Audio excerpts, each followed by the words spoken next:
Black Panther, Wakanda Forever. What's going on, YouTube? Welcome back to another video. Today I'm going to be going over my personal thoughts of the new Black Panther movie. Marvel just put out a sequel to the original Black Panther movie, which I personally enjoyed. I thought it was great. It got a ton of great reviews from critics and from audience. But the sequel did not receive such nice treatment. There are mixed reviews across the board.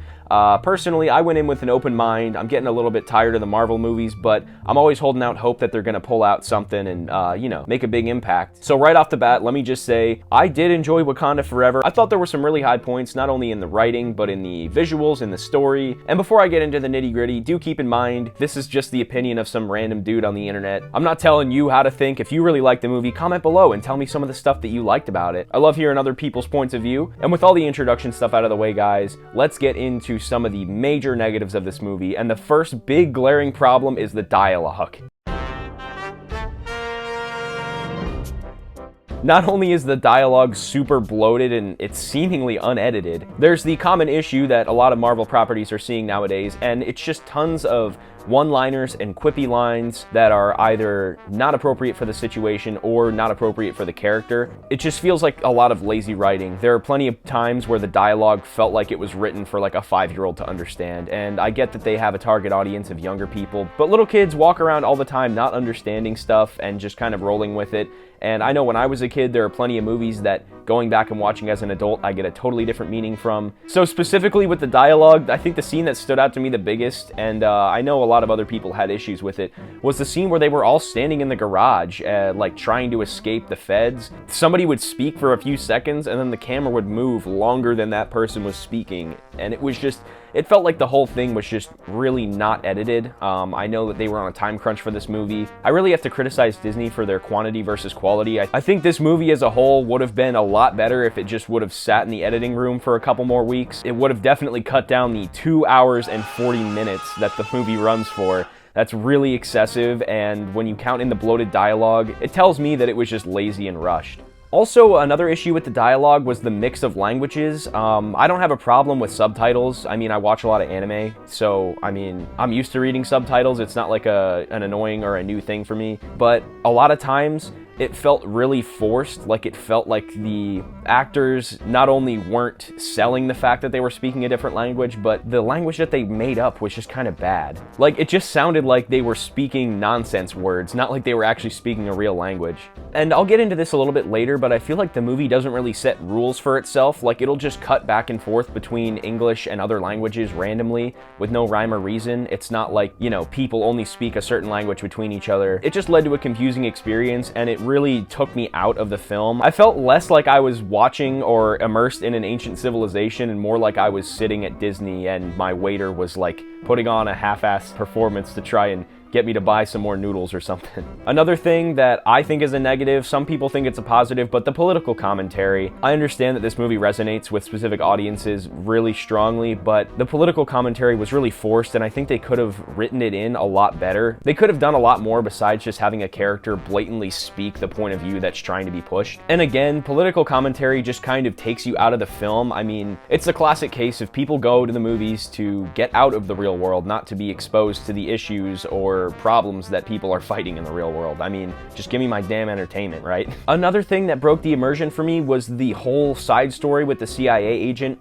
I felt like they could have completely removed that CIA agent from the story and it wouldn't have made a difference at all. The role he played was to sort of appease the world governments and get them to back off of Wakanda. They could have just skipped that part entirely and just focused the entire movie on the conflict between Wakanda and the underwater mermaid people. I forget what their name is, but we're already filming, so I'm not gonna go check. And this is a really small thing that might just be specific to me. In a lot of cases, it seems like they're trying to like overly pander to Gen Z with like styles and language. Just stop.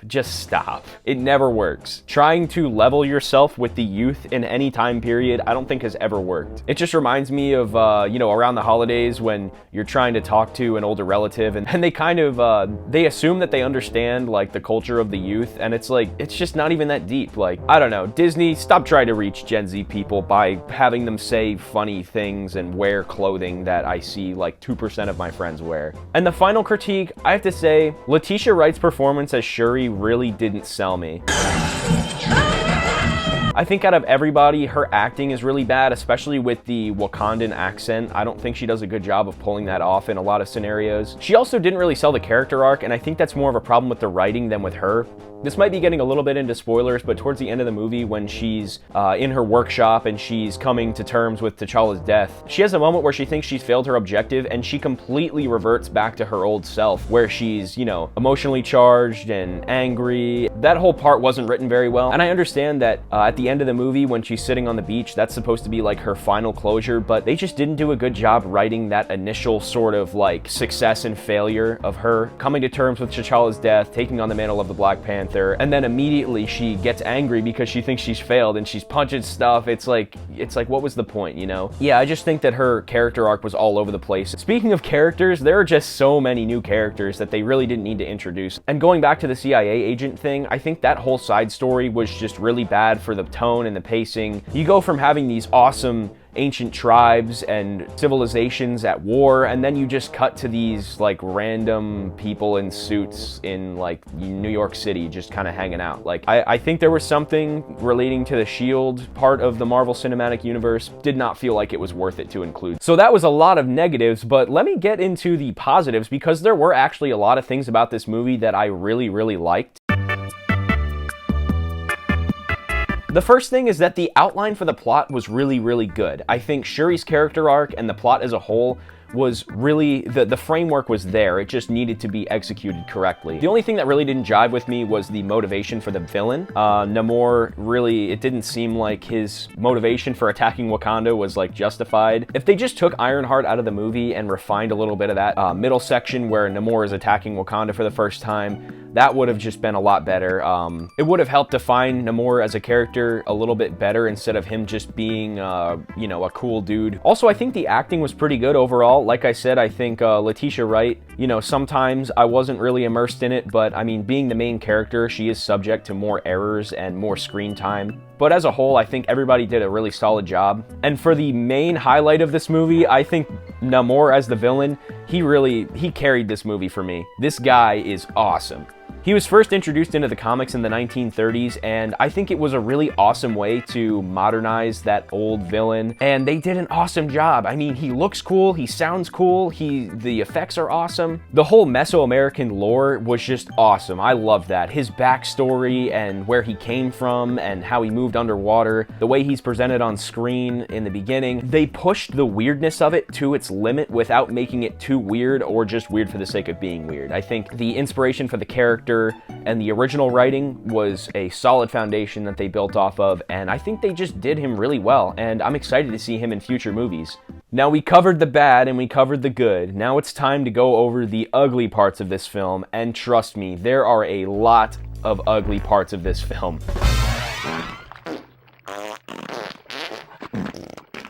First of all, there were lots of horrible green screen moments. During the battle where Namor attacks Wakanda for the first time, there are tons and tons of moments where I literally started cracking up because of how bad the green screens were for the Wakandans against that cityscape background.